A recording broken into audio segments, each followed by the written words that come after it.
Baik, masih di Damai Indonesiaku, pemirsa meneruskan apa yang ditanyakan oleh Ibu Eva tadi yang langsung akan dijawab oleh Ustadz Syahdan. Silakan Ustadz.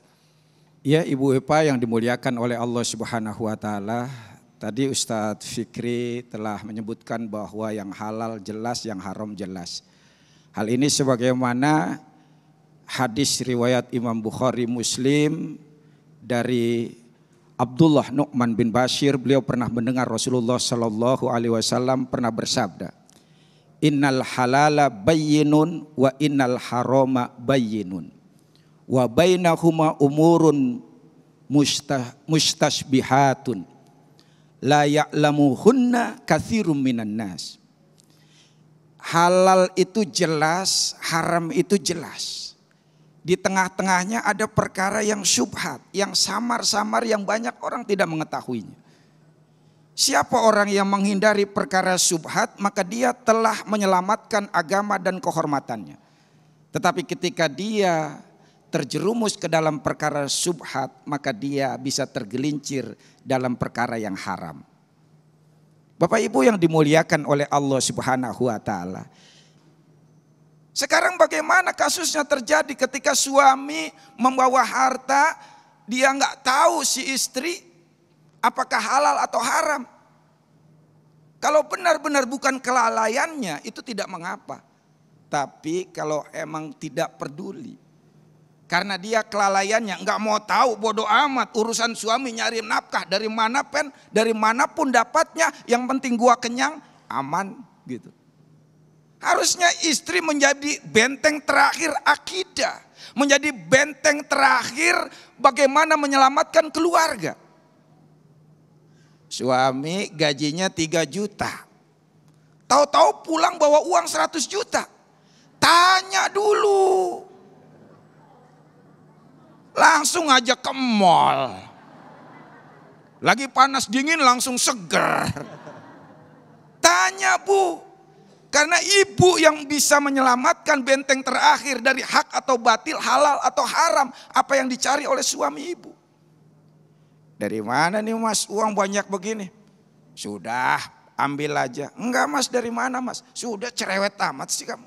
Pakai aja. Enggak Mas, aku enggak mau anak kita yang masih lugu dan polos ini Mas, diempanin, dikasih harta yang haram. Aku enggak sudi Mas. Waduh, keren banget tuh bini kayak gini nih. Masih ada nggak begini nih? Allahu Akbar. Jadi kira-kira begitu, kita harus peduli, kita harus waspada, harus kita cek and recheck.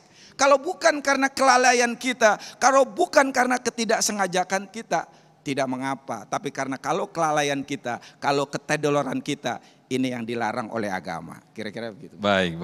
Jadi bukan enggak mas tapi masuk tas ya. Baik, saya kembali kepada jamaah yang sudah siap dengan pertanyaannya. Nanti insya Allah akan dijawab oleh Ustadz Fikri Haikal. Ibu Nasuha, silakan Ibu Nasuha. Boleh berdiri. Baik, yang mana Ibu Nasuha? Baik, boleh diturunkan Mas. Oke, sudah, silakan Ibu Nasuha. Bismillahirrahmanirrahim. Assalamualaikum warahmatullahi wabarakatuh. Waalaikumsalam warahmatullahi wabarakatuh. Perkenalkan, saya Ibu Nasuha dari Majelis Ta'lim Nurul Iman Bulak Perwira 2.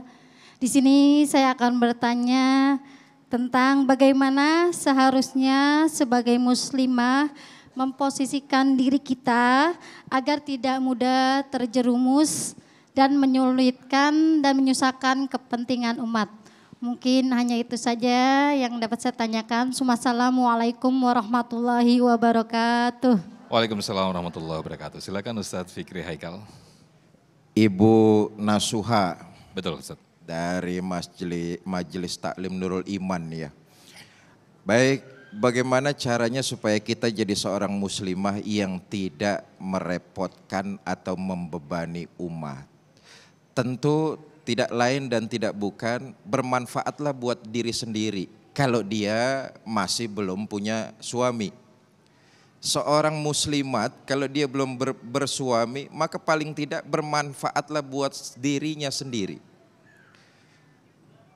Mengerti dan menuruti serta mentaati apa yang digarisbawahi oleh ibu bapaknya. Itu muslimat yang belum punya suami, belum punya keluarga. Tetapi kalau dia sudah berkeluarga, jadilah istri yang soleha. Tadi sudah dikatakan oleh Ustadz Sahrul. Di antara ciri-ciri istri soleha bermanfaat, selain bermanfaat buat diri, buat pribadi dan keluarganya, ciri istri soleha itu dia nggak gampang percaya dengan apa yang dibawa oleh suami pulang ke rumah, termasuk soal seleri, termasuk soal uang, termasuk soal harta. Ditanya, itulah cirinya muslimah yang bermanfaat. Kalau dia jadi istri yang bermanfaat. Dia tanya, "Mas, uang kamu kok ada kurangnya? Biasanya kan gajinya 3 juta, ini kok kurang 2 juta, yang 1 juta kemana?" Hati-hati. Hati-hati.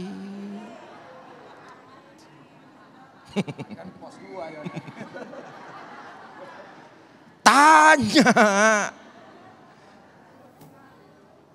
Jangan cuma kekurangan, tapi kalau kelebihan wajib tanya.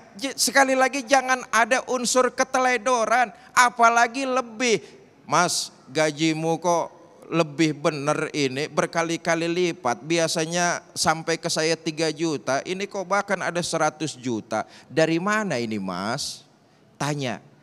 Tentu cara nanyanya pun tanya yang baik-baik. Nah, itu yang bermanfaat tuh seorang muslimah.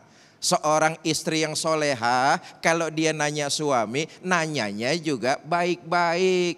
Bu, nih kan kadang-kadang enggak, para istri nanya sama suami enggak pasang muka yang baik, masangnya muka kukusan.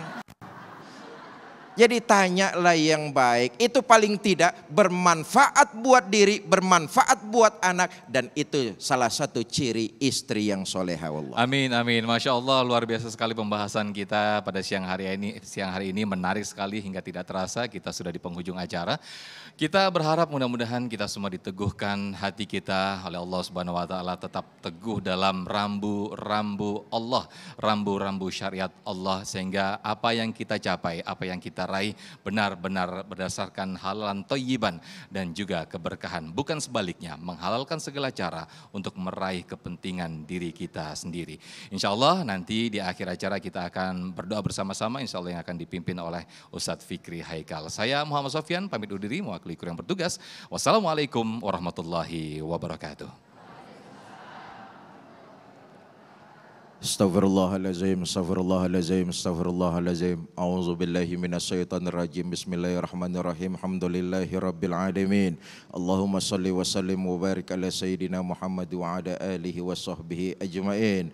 Allahumma arhamna fa innaka khairur rahimin. Allahumma ansurna fa innaka khairun nasirin. Allahumma ighfir lana fa innaka khairul ghafirin. Allahumma aftah lana fa innaka khairul fatihin.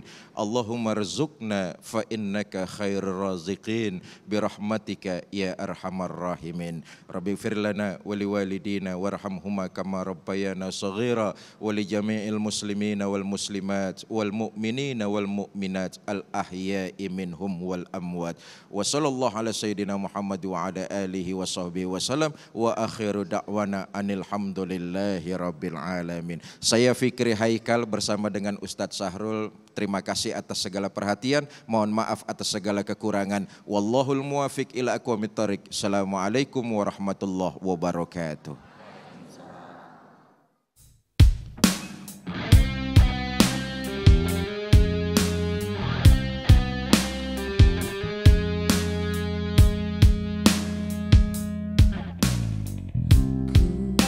Manusia yang penuh dosa, berharap ampunanmu.